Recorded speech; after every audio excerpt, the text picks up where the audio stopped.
Good evening, dear listeners, and a very warm welcome to you all. And so, wherever the you are truth tuning in reveals from itself. tonight, maybe cozied up in bed, listening from your favorite quiet corner at home, or perhaps relaxing somewhere peaceful with the world fading away outside.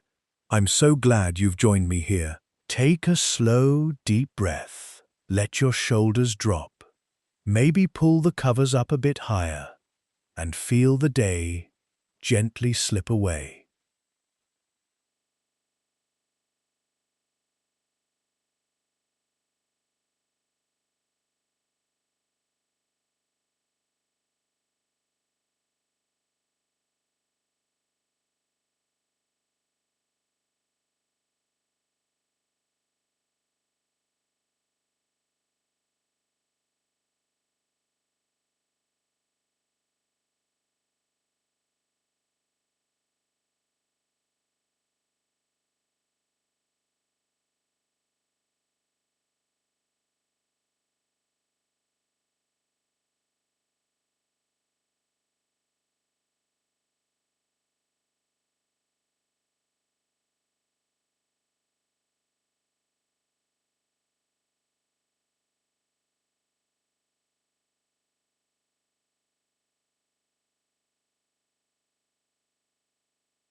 Then Colonel Reginald Ashcombe was found dead beside the library fire, a champagne glass shattered against polished marble.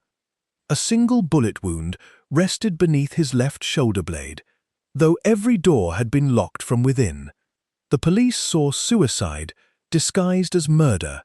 But Hercule Poirot saw a performance. Someone in this theatre of wealth was playing a role.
The warm drawing room smelled of Cuban cigar smoke, furniture wax, and fading lilies arranged in silver vases upon polished mahogany tables. Silk evening gowns rustled softly as guests drifted between pools of golden lamplight, each conversation carrying the brittle tension of a rehearsed performance. Colonel Reginald Ashcombe stood near the fire with a glass of icy champagne balanced carefully in one gloved hand. His military posture remained rigid despite the late hour, and his clipped voice sliced through the room with parade ground precision. Around him gathered the cast of this curious drama: his elegant young wife Vivienne, his nephew Julian Ashcombe, the family physician Dr. Stephen Vale, actress Celia Marlowe, and the severe housekeeper Mrs. Graves. Observe the stage carefully, mon ami. Every actor had selected a costume for the evening. Vivienne wore silver silk that caught the chandelier light like moonlit water, while Julian lounged in rough tweed with calculated carelessness. Dr. Vale carried the scent of sandalwood cologne and bitter medicine, and Celia Marlowe smiled too brightly whenever conversation approached the colonel. Poirot would later remark that the first act had already begun before the murder itself. The audience simply had not recognized the opening scene. The tension sharpened during dinner. Crystal glasses chimed softly against porcelain, while servants moved with silent precision beneath velvet curtains the color of dark wine. The colonel spoke little, yet his sharp gaze lingered upon each guest with the suspicion of a man expecting betrayal. "Your uncle appears troubled," Celia murmured to Julian, while tasting sweet apricot liqueur. "He always appears troubled," Julian replied. "It is his preferred role." "Ah, but did you notice?" Julian smiled as he spoke, yet his fingers tightened around the stem of his wineglass until the knuckles whitened. The performance of indifference. It required effort.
The fire crackled warmly behind him as he closed the heavy oak door with deliberate softness.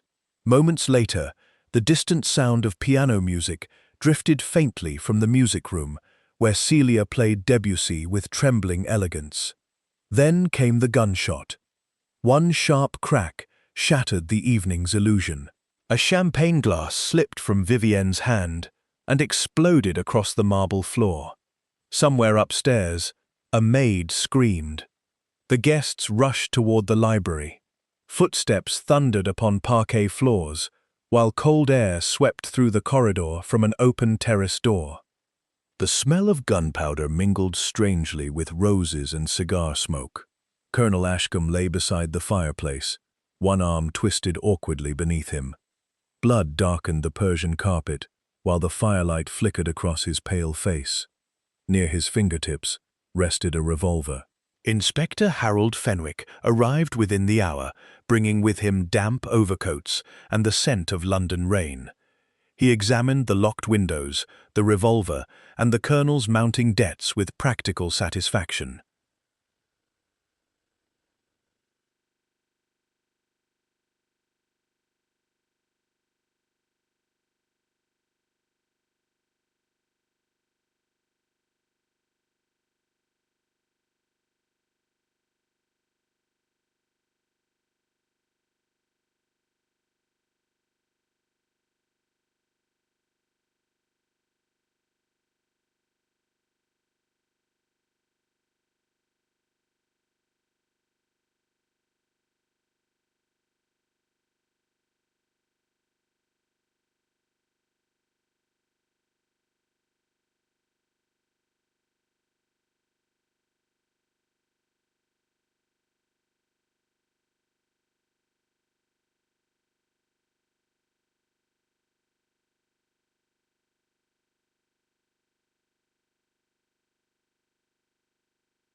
But Hercule Poirot, standing silently near the velvet curtains, adjusted his magnificent moustache with precision. "Mais non," he said softly. "This scene, it has been directed too carefully." The inspector frowned. "You believe it murder?" Poirot tilted his egg-shaped head toward the body. "I believe," he murmured, "that someone upon this stage rehearsed the performance." The director method began. The performance Vivienne Ashcombe wept beautifully beside the cold marble mantel. Her lace handkerchief, pressed delicately against her eyes, while her shoulders trembled with perfect You are rhythm. finding the heat Dr. of the Vale fire. It comforted is her with perhaps one too hand much, upon her Lady silk-clad arm, I am performing perfectly calm comfortable, authority thank for the you, Monsieur frightened Poirot. household. Tell, but observe closely, mon ami. The handkerchief remained dry. Vivienne's mascara did not run, and her breathing never lost its measured pace. Grief, when genuine, destroys elegance.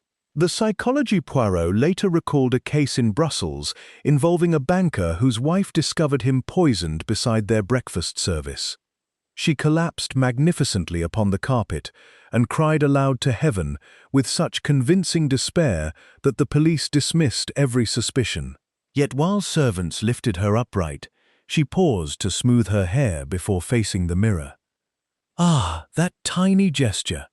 Vanity before grief. The performance mattered more than the dead man. Human beings, you see, often mistake visible emotion for truthful emotion. But true feeling interrupts vanity. It shatters rehearsed gestures and leaves chaos behind. Those who perform emotion too perfectly reveal not sincerity, but preparation. The body forgets itself during authentic grief. Only actors remember every line. The truth, therefore, Poirot suspected that Vivienne Ashcombe had anticipated death before the gunshot sounded. Her sorrow resembled theatre more than shock. You see it now, non? The mask had already begun to slip. Poirot moved quietly around the library. He arranged objects upon the desk symmetrically, his green eyes gleaming with growing curiosity. A faint trace of expensive French perfume lingered near the terrace door. "Chanel number 5, he murmured. Vivienne stiffened almost invisibly. The careful observer, and you are becoming careful, mon ami, will notice that Madame Ashcombe alone wears this perfume tonight. Outside, rain lashed the stone terrace with icy persistence. The night air smelled of wet earth and wood smoke from distant chimneys. Poirot studied the colonel's polished shoes and frowned. "No mud," he whispered. Inspector Fenwick shrugged impatiently. "Meaning? The terrace door stands open. Yet the colonel never stepped outside. Someone opened the door afterward to create drama. Too perfect, too rehearsed. Truth stumbles. Lies flow smooth. As midnight deepened, servants carried trays of hot continental coffee through corridors heavy with silence. The suspects withdrew into separate rooms, like actors awaiting their next scenes. Every glance concealed calculation. Poirot remained alone in the library for several minutes. Firelight flickered across velvet drapes, while the grandfather clock ticked steadily behind him. At last he spoke softly into the silence. The stage was set. The players assembled. Let the drama begin. Chapter 2. Enter the players.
Crisp linen napkins rested untouched beside plates of buttered toast while servants moved nervously through the room. Poirot believed breakfast conversations revealed more than formal interrogations. Hunger weakened masks.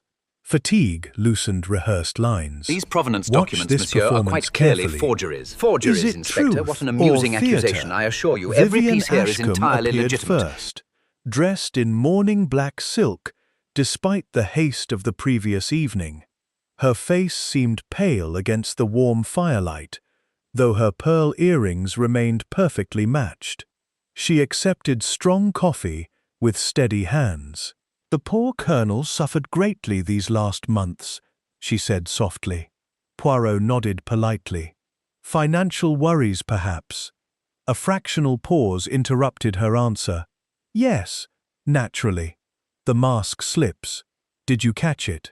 Julian Ashcombe entered moments later, smelling faintly of cigarette smoke and damp tweed.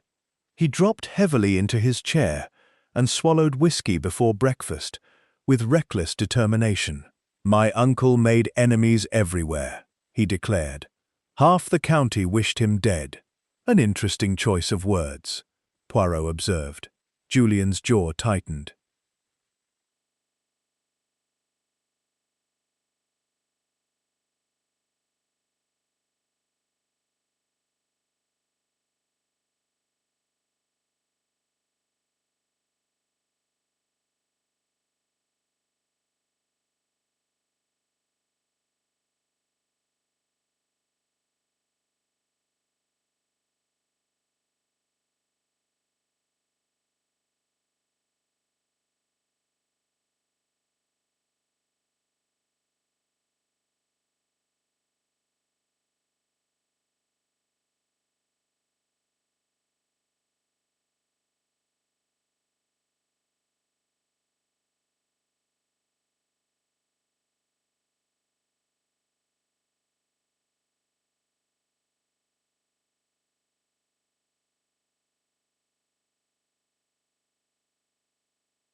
"I imply only that murder is a social activity.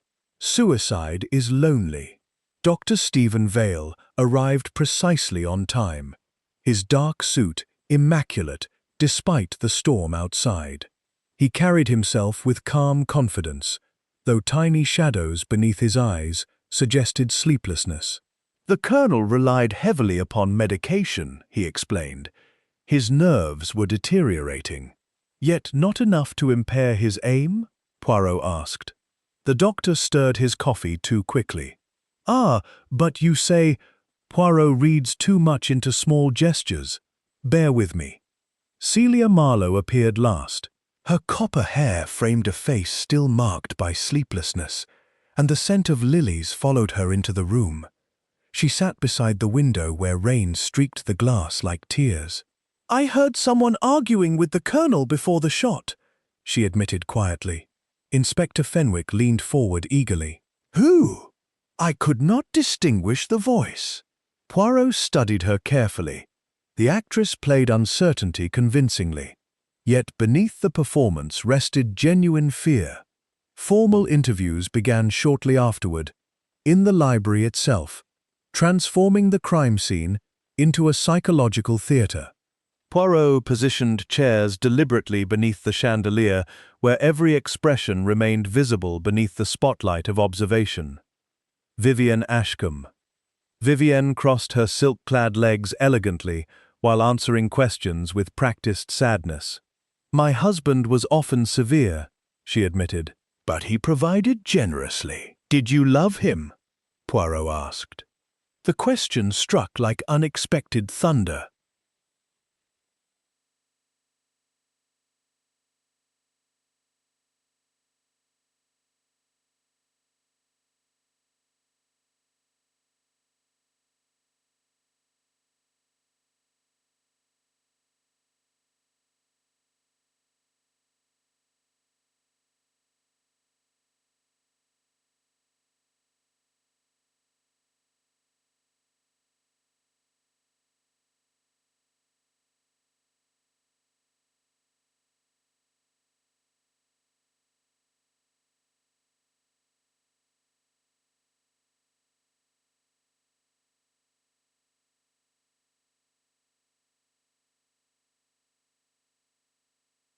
Method and order, they are the guiding lights of the civilized mind. One's little grey cells must be arranged just so. Tell me, who moved the cup?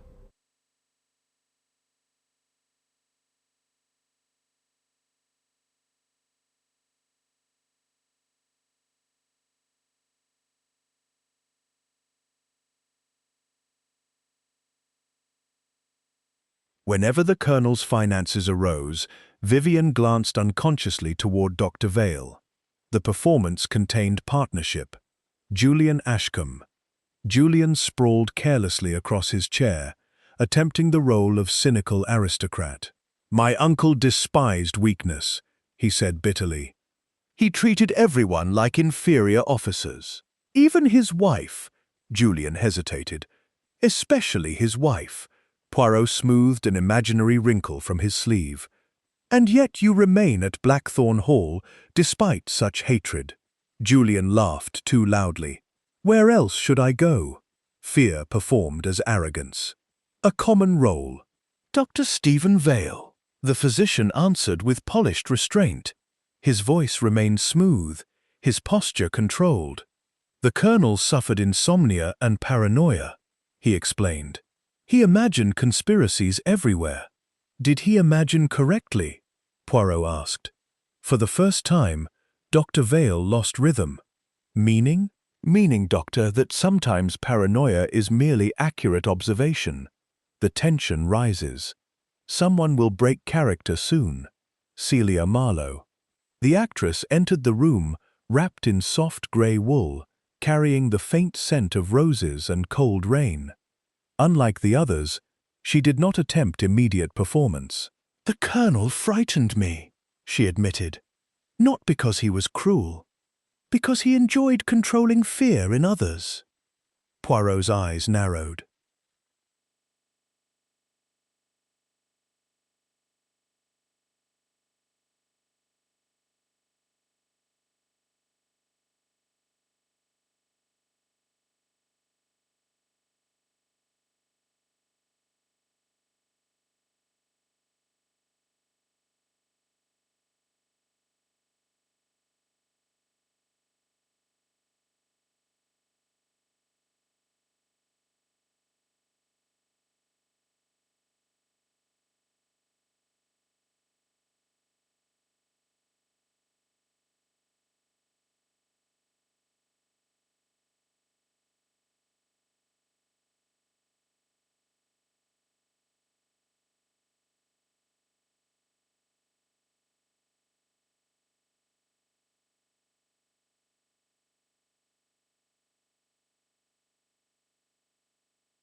As afternoon settled across the estate, Poirot examined the Colonel's study upstairs.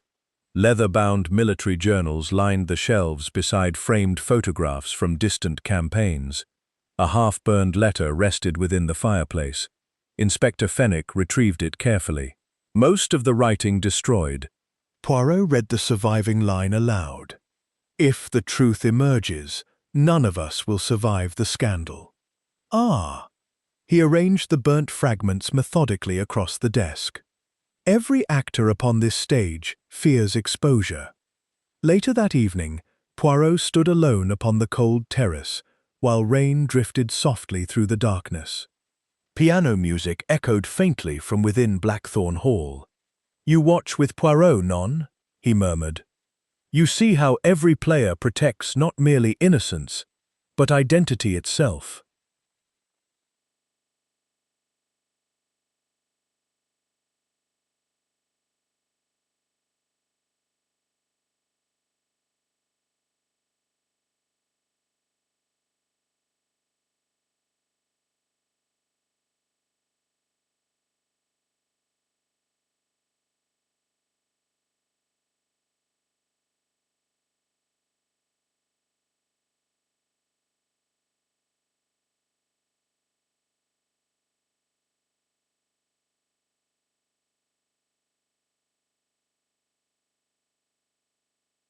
He raises the glass, unsuspecting. He drinks. and then the sudden, agonizing realization that he has been murdered.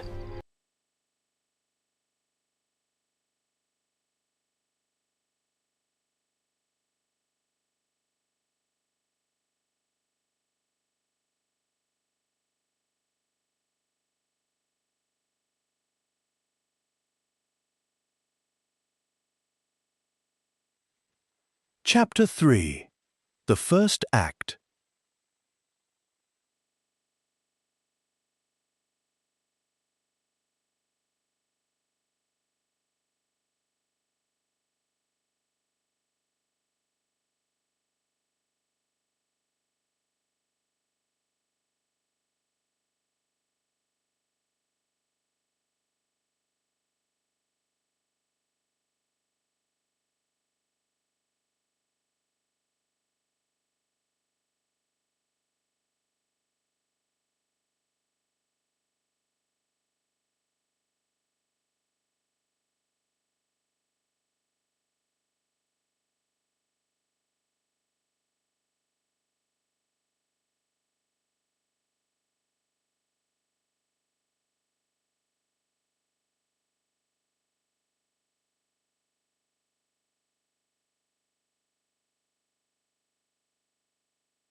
Poirot believed guilt disliked daylight.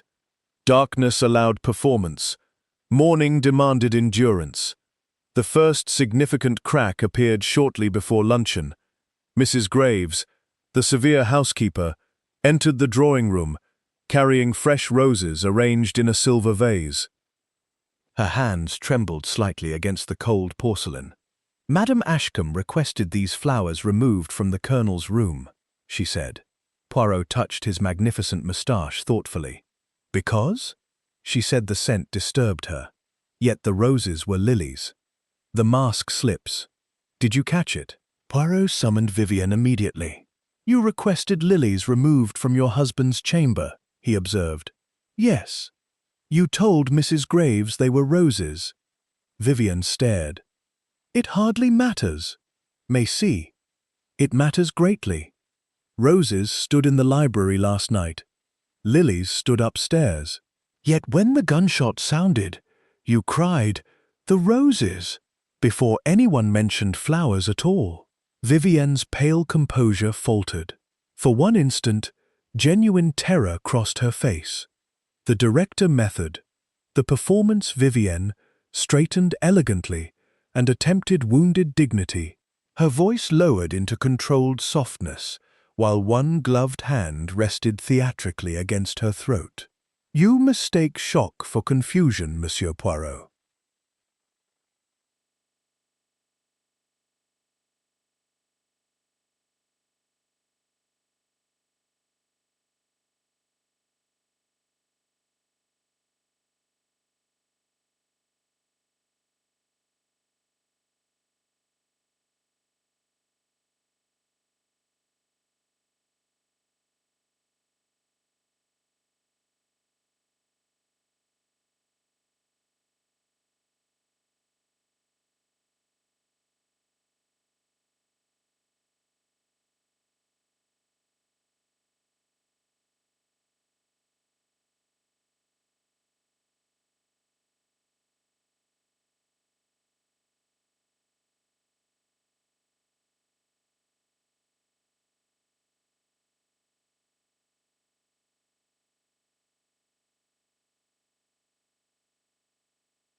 She fears not death, but discovery.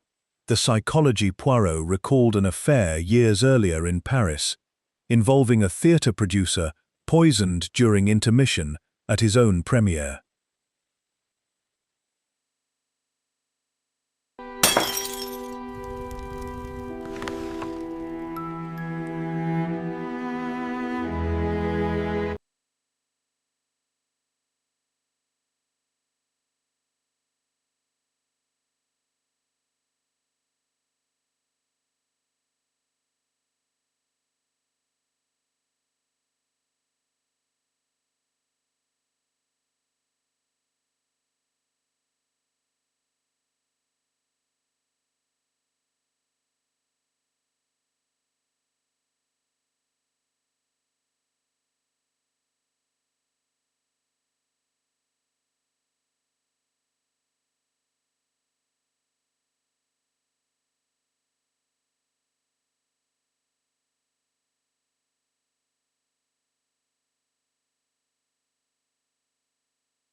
Curious, Poirot discovered nobody had accused her of entering it at all.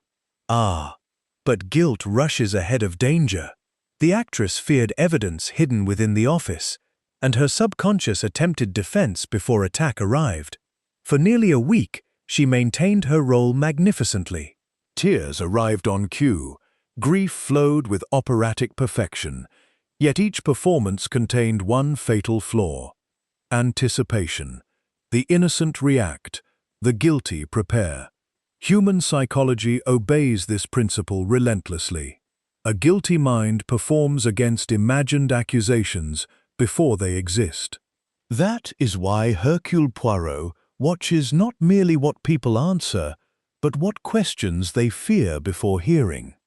The truth, therefore, Vivian Ashcombe possessed knowledge she should not possess. Her role cracked because guilt interrupted rehearsal. You see it now, Non. The theatre begins collapsing. The investigation deepened after luncheon. Poirot and Inspector Fenwick searched the Colonel's private desk, discovering ledgers revealing catastrophic debts alongside letters threatening public disgrace. The room smelled strongly of leather bindings, stale cigar smoke, and sandalwood polish. "Blackmail," Fenwick muttered. "Perhaps," Poirot agreed. "But blackmail is merely another performance. One actor threatens exposure, while another pretends strength." Inside a locked drawer rested a faded photograph. Celia Marlowe stood beside a younger Colonel Ashcombe nearly 15 years earlier. Poirot requested a private interview with the actress. Celia arrived wearing soft blue silk and carrying a cigarette holder with trembling elegance. Rainlight filtered through velvet curtains, while fire crackled warmly nearby. "You knew the Colonel intimately once," Poirot said. She closed her eyes briefly. "Yes. Lovers." Her laugh carried no amusement. "Hardly. He financed my first stage production in exchange for obedience." Poirot remained silent. At last Celia whispered, "He enjoyed owning people. There are performances built from fear, others from survival. Watch this scene carefully. Truth emerges sideways." Celia revealed that Colonel Ashcombe had maintained secret influence over several people at Blackthorn Hall through debt, scandal, and manipulation. Julian owed enormous gambling sums. Dr. Vale falsified prescriptions years earlier. Vivian had married the Colonel after her family's financial collapse. "And you?" Poirot asked gently. Celia looked toward the frost-covered terrace. "He knew something about my past." "What?" "I don't know."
The house had become quieter now that suspicion poisoned every conversation. Silk gowns still rustled through corridors, crystal glasses still chimed softly during dinner, yet beneath the elegance lurked exhaustion. Human beings wear masks because society demands performance. The grieving widow must appear devastated. The loyal nephew must display affection. The physician must embody calm authority. Remove these roles too suddenly, and people panic, like actors forgetting lines before an audience. Poirot remembered another curious case aboard the Orient Express many years earlier. A wealthy industrialist had been found strangled inside a locked compartment while snow buried the train beneath silence. One passenger, a quiet governess, appeared almost invisible throughout the investigation. She spoke softly, dressed plainly, and performed harmlessness with extraordinary discipline. Yet Poirot noticed that every time another suspect grew emotional, the governess relaxed slightly. Why? Because strong emotion distracted attention from careful observers. Eventually he discovered she had once performed upon provincial stages under another name. Her greatest talent was not acting dramatically, but disappearing completely within ordinary behavior. That, perhaps, is humanity's greatest mask, not false passion, but practiced invisibility. Many criminals succeed because society overlooks those who appear modest, obedient, or forgettable. We see costumes instead of souls. And so Poirot asks you, mon ami, what roles do people perform in your own world? Who benefits from appearing weak? Who hides power beneath gentleness? Observe carefully. Every theatre contains secret actors. By evening, another revelation emerged. Dr. Vale had lied about the Colonel's medication. Inspector Fenwick confronted him sharply within the drawing room. "You prescribed nothing stronger than sleeping powders," the inspector accused. The doctor's composure finally strained. The Colonel demanded stimulants. He feared appearing weak. "Then why conceal it?" Poirot asked. Dr. Vale looked suddenly exhausted. "Because scandal ruins careers." "Ah." Fear performing as professionalism. Outside, dusk gathered over Blackthorn Hall, while cold air crept beneath the windows. Somewhere upstairs, a door closed softly, like the ending of a scene. The first mask cracked. More would follow.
Servants whispered through corridors smelling of beeswax and strong coffee, while every guest avoided direct eye contact. Poirot understood the psychology perfectly. When performances continue too long, exhaustion destroys precision. He gathered the suspects separately within the music room, where pale sunlight reflected against the polished black piano. The atmosphere felt colder now despite the roaring fire. Even the crystal chandelier tinkled nervously whenever doors opened. Julian Ashcombe endured pressure first. "You lied about your finances," Poirot observed calmly. Julian shrugged with forced carelessness. "I owe money. Half the aristocracy owes money. Not enough to inherit eagerly." Julian's expression hardened. "You think I killed him for Blackthorn Hall?" Poirot leaned forward slightly. "I think your role grows difficult to maintain. Too perfect. Too rehearsed." Under continued questioning, Julian admitted arguing violently with the Colonel shortly before dinner. The Colonel had threatened disinheritance unless Julian married advantageously. "He treated everyone like property," Julian snapped. "Yet hatred alone does not create murder," Poirot replied. "The mask slips. Did you catch it?" Julian looked not guilty, but ashamed. Next came Dr. Vale. The physician entered carrying the faint scent of leather gloves and sandalwood cologne. He attempted confidence, though fatigue shadowed his movements. "You loved Vivian Ashcombe," Poirot stated. The doctor froze. Inspector Fenwick inhaled sharply.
Poirot smiled faintly. "Your performance weakens, Doctor. Observe your own reaction." Dr. Vale's hands trembled at last. "There was affection," he admitted quietly. "Reciprocated." A silence answered. "Ah, but consider the psychology. Love often performs itself as restraint." Poirot pressed further.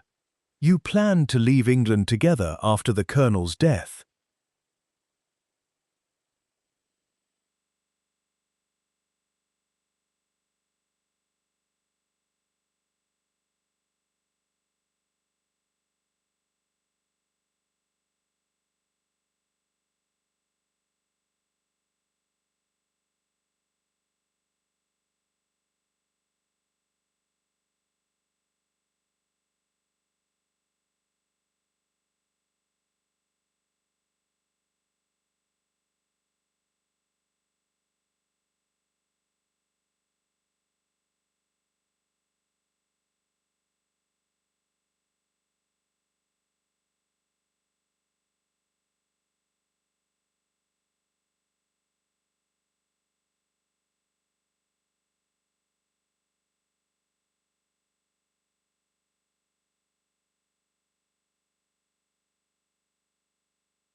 The doctor concealed something deeper than romance.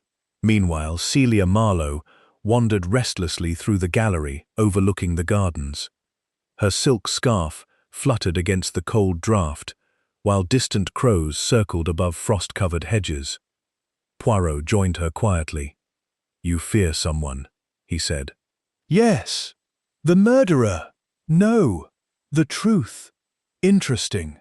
Watch this performance carefully." Honesty sounds different from innocence. Celia revealed that the Colonel had maintained files upon every guest at Blackthorn Hall. Letters, debts, scandals, affairs. He collected secrets like trophies. "Control amused him," she whispered. "Where are these files now?" "Gone." Poirot's eyes gleamed. "Ah, the missing files transformed everything."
Champagne stood untouched upon silver trays while fire crackled sharply within the marble hearth.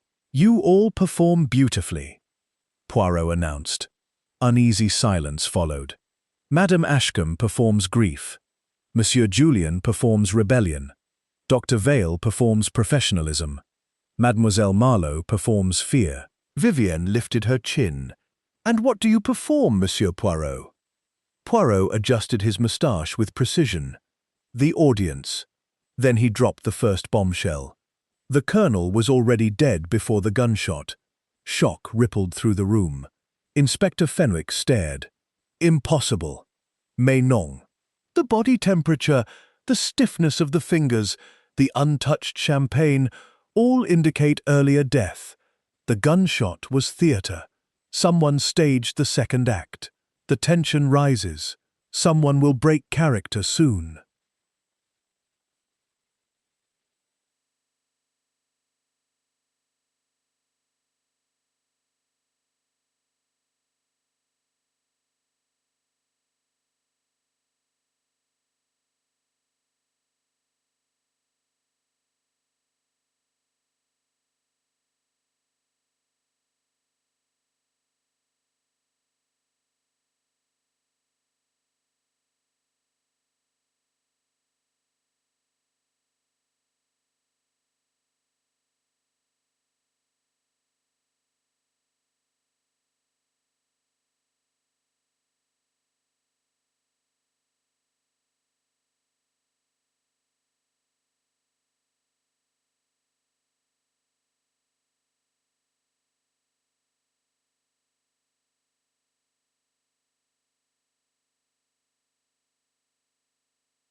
And Celia Marlowe whispered, almost inaudibly, "Mon Dieu."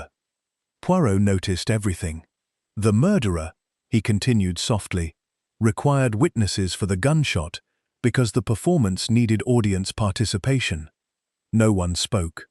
Outside, icy wind rattled bare branches against the windows like skeletal applause. Rehearsed lines faltered. The script was failing.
Inside, however, tension thickened like poison beneath velvet elegance.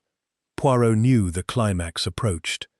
Guilt rarely survives sustained observation. The breakthrough came unexpectedly during luncheon. Mrs. Graves entered carrying a tray of consommé and dropped it suddenly upon the polished floor. Crystal shattered.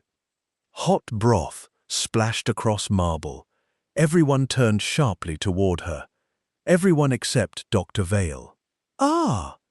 The careful observer, and you are becoming careful, mon ami, will notice the doctor did not startle because he expected disturbance. Poirot arranged a private confrontation that evening within the library. Firelight flickered across rows of leather-bound books, while snow tapped softly against the windows. The room smelled of cigar smoke, roses, and old secrets. Only Dr. Vale attended initially. Poirot spoke gently. "You administered morphine to Colonel Ashcombe before dinner." Vale remained silent.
I wanted him unconscious, nothing more. The mask had begun falling. The director method. The performance throughout the investigation. Dr. Vale performed rational restraint. His calm voice, measured posture, and professional certainty created the image of reliable authority. The tell but genuine calm survives surprise. Each unexpected development fractured his rhythm. Observe especially how quickly he defended himself before accusation arrived. The psychology Poirot remembered a physician in Vienna, accused years earlier of poisoning wealthy patients for inheritance. The doctor appeared courteous, compassionate, almost saintly. During interrogation, he answered every question with polished clarity and displayed impeccable medical logic. Yet Poirot noticed one strange habit. Whenever discussing death abstractly, the doctor remained composed. But when speaking of emotional suffering, loneliness, humiliation, heartbreak, his fingers tightened unconsciously. Eventually the truth emerged. He believed himself merciful. He murdered not from greed alone, but from wounded superiority. Mess. He performed compassion while hiding resentment toward human weakness. This is the danger of masks worn too long. People begin believing their own performances. They transform selfish desire into noble intention. The criminal tells himself he protects love, dignity, justice. Rarely does evil announce itself honestly. The truth Dr. Vale administered the fatal dose, but Poirot sensed still another performer behind the curtain. You see it now, non? One mask falls while another waits beneath. Before Vale could continue, the library door burst open. Vivian Ashcombe stood there trembling violently. "No more lies," she said. Her carefully composed elegance had vanished entirely. Tears streaked genuine chaos across her face, while her silk gown hung carelessly from one shoulder. At last, real emotion. "You think Stephen killed Reginald?" she cried. "He didn't." Poirot remained still. "Then who staged the gunshot?" Vivienne stared toward the fire. "I did." Inspector Fenwick uttered an oath. Vivienne's confession poured out in fragments. The colonel had collapsed after dinner following the morphine injection. Dr. Vale panicked, believing accidental overdose would ruin them both. Vivienne insisted they could disguise the death as suicide. "But when I entered the library," she whispered, "he was already dead." Poirot's eyes narrowed sharply. Already dead. Someone else had acted first. The spotlight of truth is about to shine. On whom will it fall? Poirot questioned her carefully. "You found the revolver beside him?" "No." "The terrace door? Already open? And the files?" Vivienne looked confused. "What files?" "Ah!"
Then Poirot noticed something curious.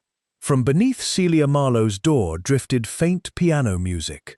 Not Debussy. A military march. The mask fell. The true face emerged.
The house itself seemed exhausted now, stripped gradually of elegance as truth crept through every corridor.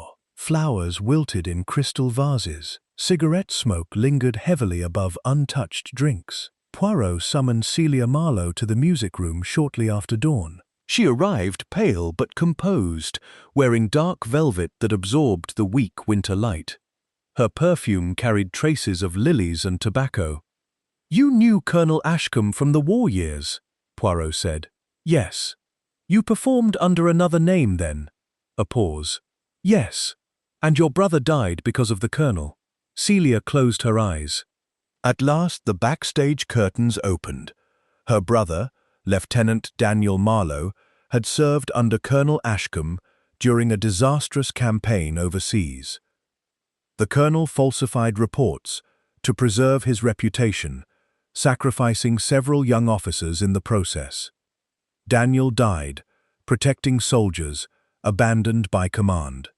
Celia discovered the truth years later. "The colonel destroyed evidence," she whispered. "But I found letters proving everything." Blackmail? No. Justice. Yet Poirot understood immediately that revenge and justice often share costumes. Watch this performance carefully. Pain can masquerade as righteousness. Celia admitted confronting the colonel privately before dinner. She demanded confession and public acknowledgement of the wartime scandal. "He laughed," she said bitterly. "He said society forgets inconvenient deaths." Then, "I left him alive." Poirot believed her, which created another problem entirely. Reflection behind every curtain. Human relationships resemble backstage corridors within a theater. Audiences observe polished performances beneath bright lights, yet hidden behind curtains linger jealousy, fear, resentment, and desperation. Families especially become expert acting companies. Husbands perform strength. Wives perform devotion. Friends perform loyalty. Poirot remembered a case in Florence involving two sisters who operated a fashionable boarding house for wealthy travelers. The elder sister appeared stern but dependable, while the younger played the role of fragile innocence with exquisite skill. Guests adored her softness and blamed every household tension upon the elder sibling. Then a visiting businessman vanished. During investigation, Poirot discovered the younger sister orchestrated years of deception while hiding theft, forgery, and ultimately murder behind practiced vulnerability. Society protected her because audiences prefer beautiful performances. They expect villains to appear harsh and innocents to appear gentle. That is why psychological observation matters more than appearances. The true self reveals itself not through beauty, status, or charm, but through pressure. Observe people when frightened, contradicted, or denied control. There the mask weakens. And consider this carefully, mon ami. Many individuals perform roles assigned long ago. The obedient child becomes the obedient adult. The charming hostess hides rage. because society rewards elegance over honesty. Even criminals sometimes begin merely by defending the identities others demand, but eventually every performance collapses beneath exhaustion. Truth requires no rehearsal. Returning to the present case, Poirot uncovered one final hidden connection. Mrs. Graves, the severe housekeeper, had once served the Marlowe family. Interesting. Under questioning, she admitted helping Celia obtain employment at Blackthorn Hall.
That evening, Poirot discovered Julian inside the Colonel's study burning documents within the fireplace. The room smelled sharply of smoke and scorched paper. A dramatic gesture, Poirot observed. Julian spun around. "You don't understand." "Then explain." Julian's mask cracked completely. "My uncle planned to expose everyone." Vivienne. Vile. Celia. He kept secrets because fear entertained him. And the documents? Military records. Poirot's eyes sharpened. The same records connected to Daniel Marlowe. Julian nodded slowly. Then came the final revelation. Julian himself had served beside Daniel during the campaign years earlier, and Julian knew the Colonel lied. Behind every curtain, a secret. Every secret, a motive. Chapter 7.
Inside the drawing room, the fire burned fiercely against the cold. Velvet curtains framed tall windows, while the chandelier cast theatrical pools of golden light upon the assembled suspects. The cast had gathered. Poirot stood beside the marble fireplace, with hands folded neatly before him. Inspector Fenwick waited nearby, tense with anticipation. "The theatre reaches its conclusion," Poirot announced softly. "Mesdames et messieurs, you have each performed for Hercule Poirot, some truthfully, some magnificently falsely." Silence deepened. Poirot began pacing slowly. "Let us review the performances." He turned first toward Vivienne. "Madame Ashcombe, you played the grieving widow, but the grief was costume. You despised your husband and attempted to disguise his death after discovering the body." Vivienne lowered her head. Poirot faced Dr. Vale. You performed the calm physician, yet you administered dangerous morphine hoping merely to weaken the colonel. Your guilt afterward was genuine, but not murderous. Vale closed his eyes. Poirot turned toward Celia. Mademoiselle Marlowe, your role was righteous avenger. You confronted the colonel over wartime crimes, but rage alone did not lead you to kill. Celia trembled silently. Finally, Poirot faced Julian Ashcombe. And you, monsieur, performed the reckless wastrel nephew, the charming failure, the harmless disappointment. Julian attempted a laugh. Convenient theory. Poirot's green eyes gleamed. Mais oui, because harmlessness was your greatest mask. The tension rises. Someone will break character now. The director method, the performance throughout the investigation. Julian cultivated cynicism and visible weakness. Gambling debts, drunkenness, careless remarks. He encouraged others to dismiss him. The tell but true recklessness lacks discipline. Julian, despite pretending chaos, noticed everything. He anticipated conversations before they occurred and subtly redirected suspicion whenever military records emerged. The psychology Poirot recalled a diplomat in Geneva years earlier who concealed espionage behind deliberate incompetence. The man spilled wine, forgot names, and arrived late to meetings so consistently that colleagues viewed him as foolishly harmless. Yet one evening, Poirot observed him playing chess, alone, in perfect silence. Ah, the concentration, the patience, the hidden precision. These belonged not to a fool, but to a strategist. The diplomat survived because society overlooks those performing weakness. Human beings fear obvious power, but rarely suspect apparent failure. Therefore, some of the most dangerous individuals cultivate underestimation deliberately.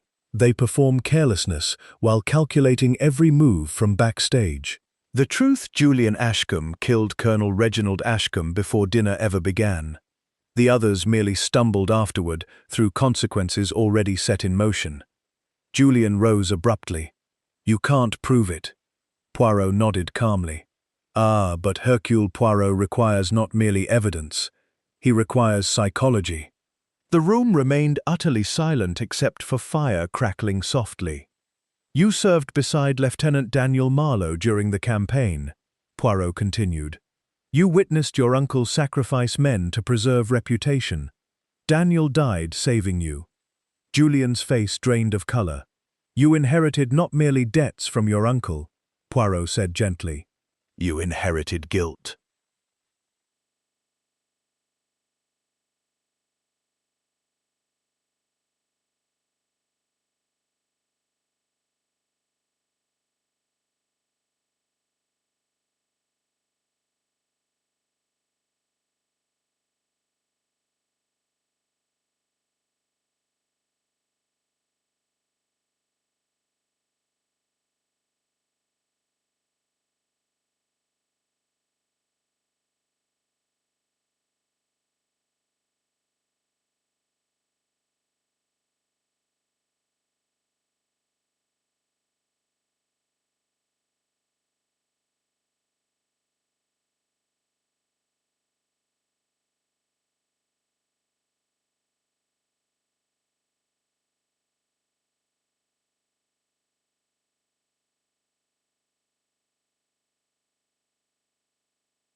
His voice broke.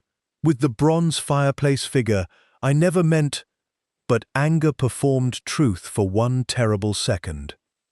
Julian collapsed heavily into a chair. I panicked. Then Vale's morphine, Vivian's staging.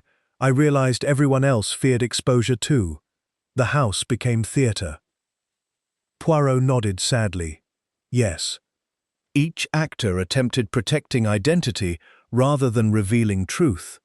Inspector Fenwick moved forward quietly. Julian did not resist. Outside, snow drifted silently through darkness, while Blackthorn Hall seemed to exhale at last. Poirot looked toward the assembled faces. "The performance is over," he said softly. "The curtain falls. Truth takes her bow. The final act concluded. Only truth survived the curtain call." Chapter 8. Curtain Call.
The house smelled of fresh coffee, extinguished fires, and exhausted relief.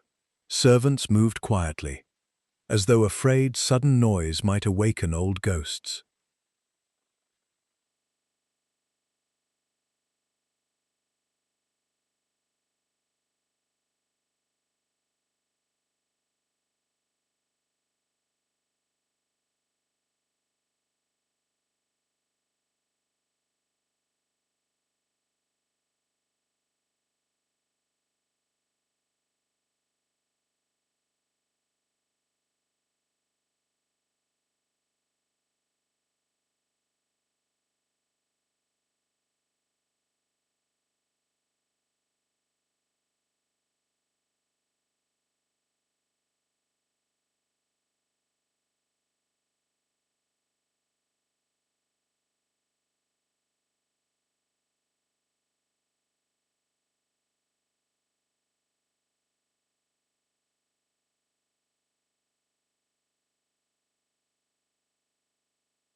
"I didn't hate him at the end," he told Poirot quietly. "I hated what he made of everyone around him." Poirot regarded him carefully. "That is how many tragedies begin, mon ami. People destroy monsters and become actors in the same play."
Her beauty now seemed strangely ordinary without performance.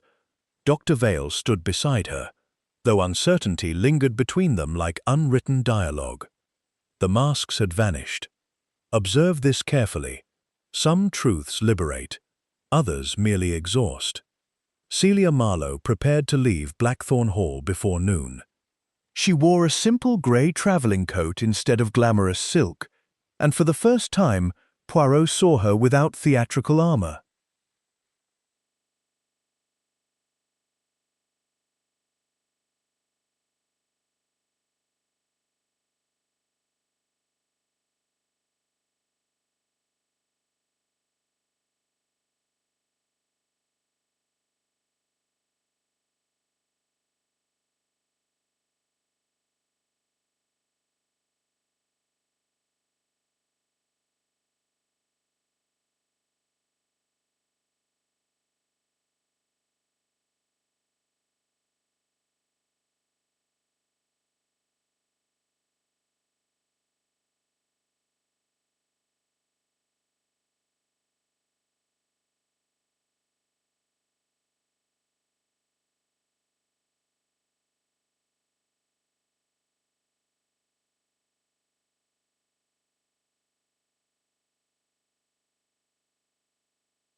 Hatred rarely belongs to one person alone.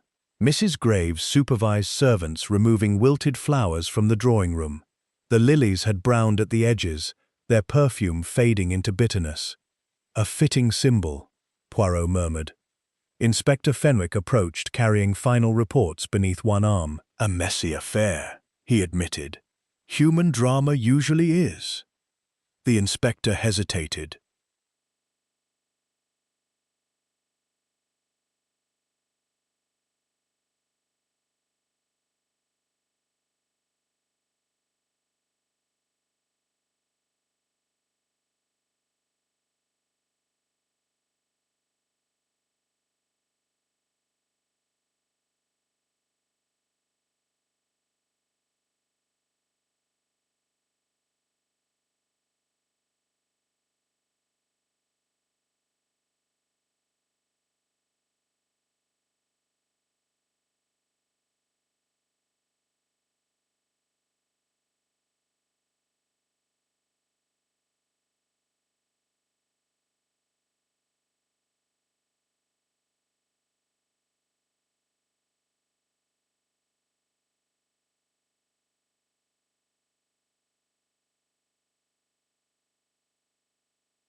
Piano music ceased entirely. Blackthorn Hall transformed once more from theatre into ordinary country house. Yet traces of performance lingered everywhere. A forgotten glove beside the staircase, an untouched champagne bottle, a burned letter curling black within the grate. No applause for this performance. Only justice. Chapter 9. After the show, 2 weeks later, London carried the cold brilliance of late winter beneath pale blue skies and drifting chimney smoke. Poirot sat within a fashionable tea-room near Piccadilly, where polished mirrors reflected elegant society back upon itself. Silver spoons chimed softly against porcelain cups, while fashionable women performed effortless sophistication beneath clouds of French perfume. The case of Blackthorn Hall already transformed into gossip. Society adored tragedy, once danger past.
"News from the players," he announced.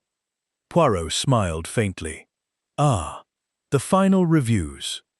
Julian Ashcombe had confessed fully and received a reduced sentence due to wartime trauma and overwhelming provocation.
Celia Marlowe returned quietly to the stage under her original name.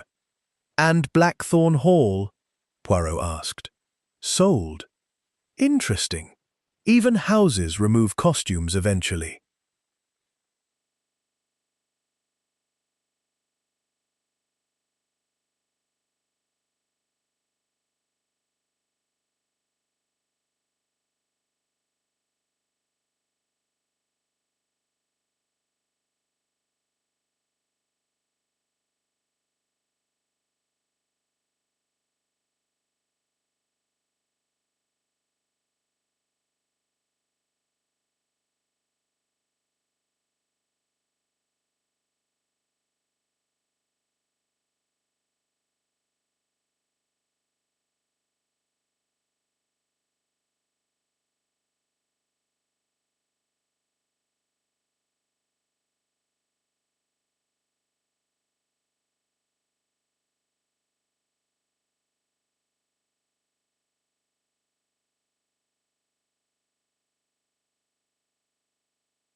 Wealth concealed fear, elegance concealed desperation, charm concealed violence. The tell. Yet human beings cannot perform continuously. Tiny fractures always emerge. Hesitation, anticipation, contradiction, relief appearing beside grief. The psychology Poirot remembered a final case comparison from years earlier involving a celebrated judge whose wife vanished during a river excursion in Belgium.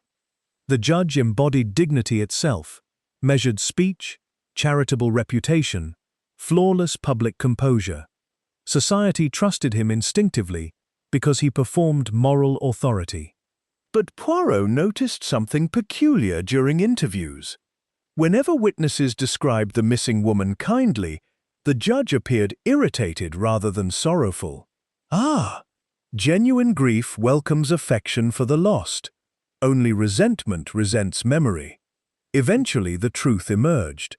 The judge had lived decades imprisoned by his own reputation.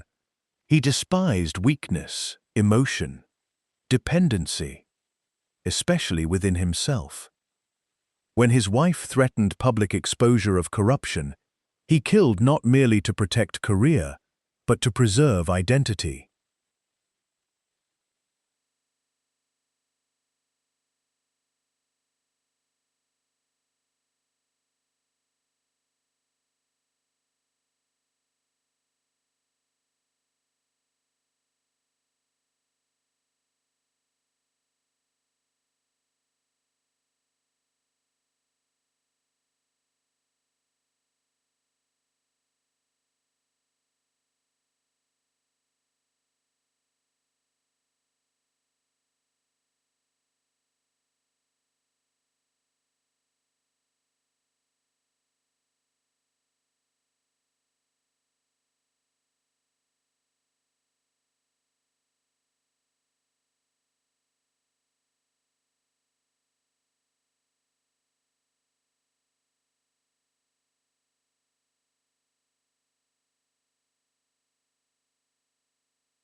Crimes begin internally long before action occurs.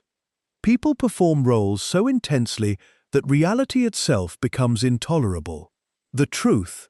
And so Blackthorn Hall revealed the same eternal lesson. Masks protect fragile souls until pressure tears them away. You see it now, Non?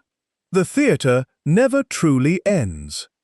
Poirot sipped rich hot chocolate thoughtfully, while snow drifted beyond the windows. The listener, he murmured softly, also transforms through such stories. One begins as audience and becomes observer. Inspector Fenwick laughed. You turn crime into philosophy. Mais oui, because murder is always philosophy, enacted badly. Outside, London hurried onward beneath winter sunlight. The theatre emptied. The lessons remained.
His private compartment glowed warmly beneath polished brass lamps and rich walnut paneling. A silver tray rested beside him carrying tisane, delicate pastries, and perfectly arranged correspondence. The rhythm of the train soothed reflection. Poirot believed journeys resembled human psychology. One passes through darkness, light, confusion, revelation. News from Blackthorn Hall arrived periodically through newspapers and private letters. Julian Ashcombe adapted quietly to imprisonment, reportedly teaching history classes to younger inmates. Vivian and Dr. Vale disappeared into continental Europe beneath assumed simplicity. Celia Marlowe achieved renewed success upon the London stage, though critics now praised an unfamiliar emotional honesty within her performances. Interesting. Sometimes truth improves acting, because masks no longer consume energy. Poirot gazed through rain-streaked glass toward blurred villages passing beyond the tracks. The memory of Blackthorn Hall lingered vividly. The velvet curtains, champagne glasses, crackling fires, rehearsed grief.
Families reward obedience, charm, silence, ambition. Gradually, individuals become actors, repeating approved lines until authentic feeling itself appears dangerous.